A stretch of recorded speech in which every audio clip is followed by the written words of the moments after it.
السلام عليكم البنات، كي دايرين؟ لاباس عليكم بخير؟ نتمنى ان شاء الله تكونوا بخير وعلى خير وبأتم الصحه والعافيه. اليوم غادي نقدم معكم هاد الفطائر او مسمنات معمرين.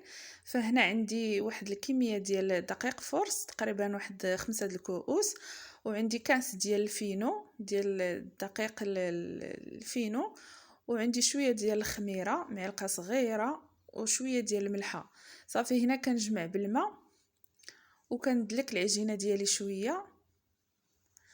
صافي يعني كندلكها شويه وكنخليها باش كترتاح، كتغطيوها وتخليوها كترتاح راسها، يعني كتدلك راسها.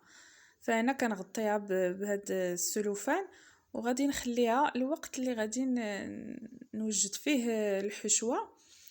فهنا عندي واحد المقلاة، غادي نضيف ليها واحد الكميه ديال الزيت، ثم غادي نضيف لها واحد البصله.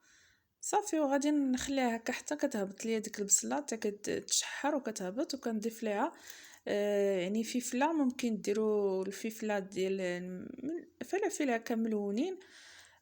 صافي هنا ملي كتشحر ليا الفلفله كنضيف عليها واحد الكميه ديال الديك الرومي.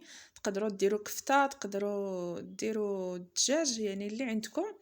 هنا كنضيف واحد الملعقه ديال الزيتون مقطع كبيره، وكنضيف الربيع، وكنضيف شويه ديال التحميره، شويه ديال الهريسه، شويه ديال الكمون، شويه ديال الابزار، وشويه ديال الملحه.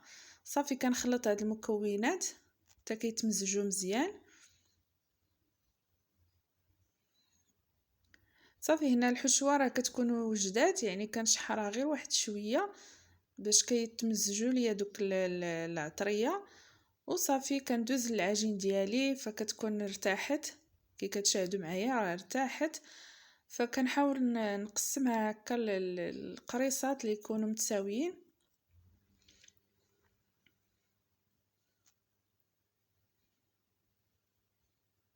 فهاد الحشوه، هاد المسمنات يعني كيجيو لذاذين، فقط جربوهم. هنا كنغطيهم باش ما كيتكونش ليا ديك القشره، وكنخليهم يرتاحوا شويه، ثم كنبدا نطلق العجين ديالي بعد ما ارتاحت. فهنا السر ديالهم هو انكم تطلقوهم حتى كيبان سطح العمل كي كتشاهدوا معايا هنا، وكيجوا مورقين. وكنحطوهم وكنعاودوا نديروا معكم وحده اخرى باش تشوفوا الطريقه، يعني كتورقوهم مزيان حتى كيبان سطح العمل. هذاك هو السر ديال الطرق ديال هاد العجين، فكتجي مرقه وكتجي مقرمشه بدون ورقه ديال البسطيله. فهنا صافي غادي نبدا نطلق معكم العجين ديالي باش غادي نعمرها. فانا كنسرح وحده وكنقطعوها على 4 ديال القطع كي كتشاهدوا معايا، ثم كنعمرهم، يعني كنديرهم شويه صغيورين بحال هكا، بحال هذا القياس هذا. وكنجمعهم هكا من الجوانب كي كتشاهدوا معايا، وكنقرصهم باش ما كتخرج ليا الحشوه، وكيعطيو هذاك الشكل اللي كيكون زوين، بحال يعني كي كتشاهدوا معايا بحال شي ظرف. كنقرصوهم هكا من الجوانب. صافي وكنوضعوهم في اللاطه اللي كتدخل الفران،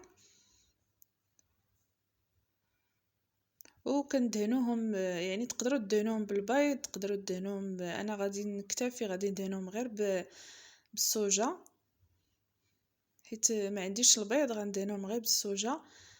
كي كتشاهدوا معايا فكيجوا بحال هكا، كيعطيو واحد الشكل اللي هو زوين. فهنا دهنتهم غير بشويه ديال الصوجه. صافي وغادي ندخلهم للفرن. ملي كيطيبوا كيجوا على هذا الشكل هذا، فكيتحمروا كيجوا هشاشين. وصراحه مشى ليا الفيديو اللي كنت صورت فيه، يعني ملي حليت معكم وحده ما لقيتش الفيديو. هذيك العجينه اللي كانت بقات ليا فدرت بها هذوك المليويات. فهكذا كيسالي الفيديو ديالي، كنتمنى يعجبكم، وما تنساوش تشتركوا في القناه وديروا واحد جيم، وكنشكركم بزاف.